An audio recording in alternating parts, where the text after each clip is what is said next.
Welcome to the Deep Dive, the place where we transform academic research into core, practical knowledge, custom built for you. Today, we are taking a huge academic blueprint, really, for modern management, and we're distilling it down. We're going deep into industrial and organizational psychology. IO psychology, right? Exactly. The goal is to understand the fundamental frameworks that govern how organizations find, manage, and, well, motivate their workforce.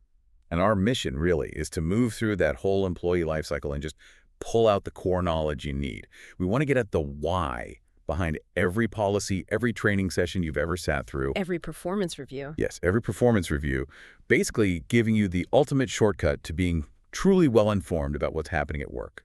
And to start, IO psychology is really applied science. It strategically blends core psychology with management principles. All to boost efficiency and, maybe more importantly, create organizations with healthy, productive employees. Right. And it's important to clarify that the field isn't just one uniform thing. It's really two distinct halves working together. Okay, so can you break down that foundational split for us? Absolutely. Think of it as micro and macro. So industrial psychology focuses tightly on the individual. The individual. This is the historical side. It deals with things like selection, placement, training, performance appraisals. It kind of grew out of these very rigid early ideas like Taylorism. And Taylorism viewed the employee pretty mechanically, didn't it? Yeah. As a mere factor of production. That's the exact phrase, a stark description, like treating a person as just a component in a machine. Wow. And you contrast that with organizational psychology, which takes the macro view, the collective. So the bigger picture. Exactly. This branch looks at the wider systems. You know, informal groups, morale, social conformity, attitudes, even the entire organizational structure. It recognizes that the environment shapes the person, not just the other way around. And underneath all of this are the 5 big goals of general psychology that IO applies to the workplace. Can we make those a bit more tangible? Yeah, for sure. First, we measure behavior, so that's tracking quantifiable things at work. Second, we describe attributes, like using personality profiles in hiring to figure out what a good fit looks like. Okay. Third, we try to explain things using theory, asking why turnover is so high or why morale is tanking. Fourth is prediction. Predicting future behavior, like who's going to be a successful hire. Precisely, to make sure management decisions are actually valid. And that last one, it sounds like the most ambitious goal. It is control.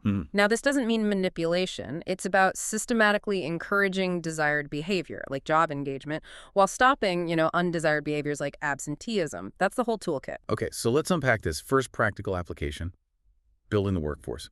If you're starting a company, what's that fundamental sequence for getting the right person in the right role? Well, the staffing sequence is really systematic, and it starts way before any interview.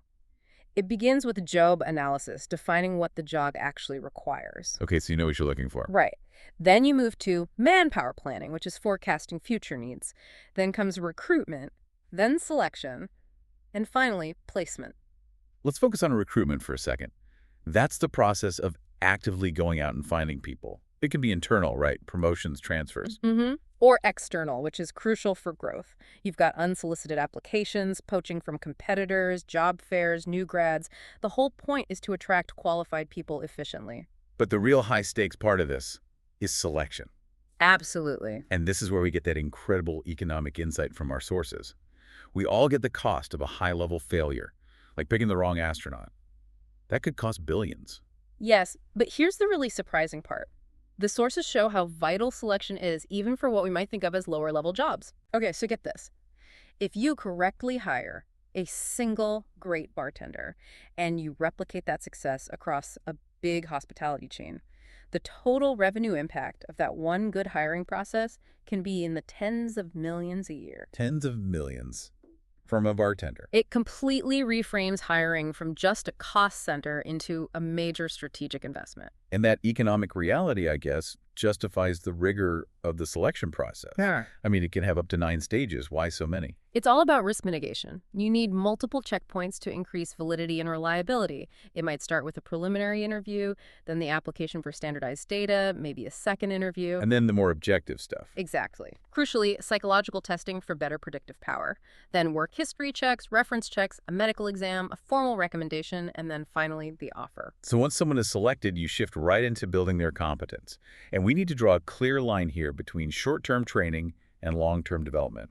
A critical distinction. Training is short-term, it's reactive, it focuses on current needs, like teaching staff how to use a new piece of software. Oh. Development is the opposite. It's long-term, it's proactive, it's designed for future needs, often for leaders, like learning a whole new programming language. The reason for this investment is pretty clear.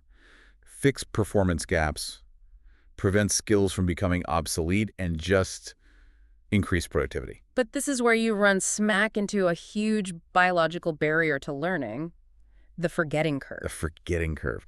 Okay, tell us what this means for you sitting in a training session right now. It means passive learning is, well, it's pretty much doomed. If you just sit through a typical lecture, your information retention plummets to 58% after only 20 minutes. Just 20 minutes, wow. And here's the truly alarming part. After a month, you're down to about 20% retention. 20%. So 80% of that training budget is just gone. Vanished. And that's the aha moment, right? It means training can't be a one-off event. It has to be hands-on, flexible, and reinforced. Which explains why we use different methods. Exactly. You have on-the-job training, which is great for immediate transfer but can disrupt work. Then you have off-the-job methods like programmed instruction, which is self-paced. But the best defense against the curve, high-fidelity simulators. Like flight simulators for pilots or CPR dummies. Precisely. They minimize real-world risk while maximizing retention through active hands-on engagement. Okay, moving from building the workforce to evaluating it. Let's talk performance appraisal. That systematic evaluation of performance, personality, and potential. What are the main objectives for an organization here? Well, appraisal serves a few critical interconnected goals. It's essential for employee development pinpointing training needs. It dictates wage and salary adjustments, so tying pay to performance. It's also vital for validating personnel decisions, basically checking if that expensive selection process actually worked. And finally, it's a tool for exercising control and achieving equity. But the sources point out a really critical flaw in how we measure performance. We assume it's this single, unified thing, but the data shows the relationship between different measures like objective data, so sales numbers, versus judgmental data, like a supervisor's rating, is actually pretty weak. The average correlation is only about 0.39. And that low correlation has a huge implication for your performance review. It confirms that performance isn't just one general trait. You can be high on one measure and low on another. So the objective numbers, like sales volume, might be too narrow. Exactly. They often are. While a supervisor's rating, even though it's objective, might be needed to capture the full complexity of a job. So if these standard metrics don't always line up, what's considered the most reliable way to assess what someone can actually do? The field really leans towards hands-on performance measures. These are basically work samples or simulations that come directly from the job analysis. Because they make the employee actually do the job. You got it. The classic example is the U.S. Army's tank crew assessment. They have to physically operate the tank, break down weapons, communicate, all while being scored by an expert. That proves competence way better than a simple rating. Let's shift gears now from the individual to the whole organization. Organizational change and development, or OCD. This is a strategic, long-term effort to improve how an organization functions. Its vision, empowerment, learning processes. And organizational change itself is usually pretty radical, right? It's a systemic transformation. It is. Our sources point to historical examples, like the Nigerian indigenization or privatization decrees. These weren't just small management shifts. They fundamentally altered how entire institutions were owned and operated. So when facing that level of change, what can a manager actually do? What are the levers they can pull? There are basically three. They can change the structure, or so the chain of command, job design, that sort of thing. They can change the technology, new work processes, new equipment. And the third one is the hardest.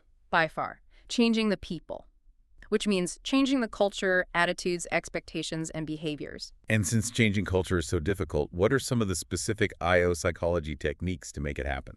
You need a systematic approach, things like team building to improve how people work together on tasks, intergroup development to fix friction between, say, marketing and sales. You can also use process consultation, which is bringing in an outside consultant to diagnose what's going on, and survey feedback, where you assess attitudes with data and then use that data to fix problems together. Now let's zoom back in to the individual experience of work, starting with job design and attitude. An attitude is defined as this enduring organization of feelings and thoughts about your job. And what's so fascinating is how the evolution of job design has shaped that attitude. You have the contrast between Taylorism scientific management, which was all about uniformity, cost reduction. And often led to a pretty poor quality of work life. It treated people like interchangeable parts. Exactly. And the corrective to that was the idea of socio-technical systems. This approach emphasized integrating technology with social processes. It stressed worker freedom, choice. It recognizes that if a job is too rigid, people will just work around the system anyway. And the whole system breaks down.